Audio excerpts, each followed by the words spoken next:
አዋሽ ኢንሹራንስ በ2017 ከ956 ሚሊዮን ብር በላይ የተጣራ ትርፍ ማግኘቱን አስታወቀም። ኢንሹራንስ ኩባንያው በዓመቱ ከታክስ በፊት 1.1 ቢሊዮን ብር ማትረፍ የቻለ ሲሆን ከታክስ በኋላም የተጣራ ትርፉ 956.7 ሚሊዮን ብር ሆኖ ተመዝግቧል።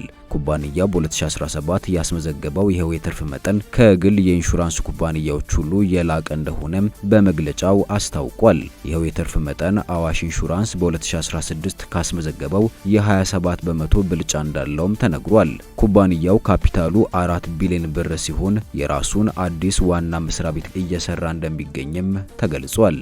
ይህንን መረጃ ስፖንሰር ያደረገው አዲስ ጃብስ ነው። አዲስ ጃብስ በየዕለቱ የሚወጡ አዳዲስ የስራ ዕድሎችን የምታገኙበት ዲጂታል ሰሌዳ ነው። አዲስ ጃብስ .ኔት ላይ ወይም አዲስ ጃብስ የሚለውን መተግበሪያ በማውረድ የስራ ማስታወቂያዎችን መመልከት ትችላላችሁ።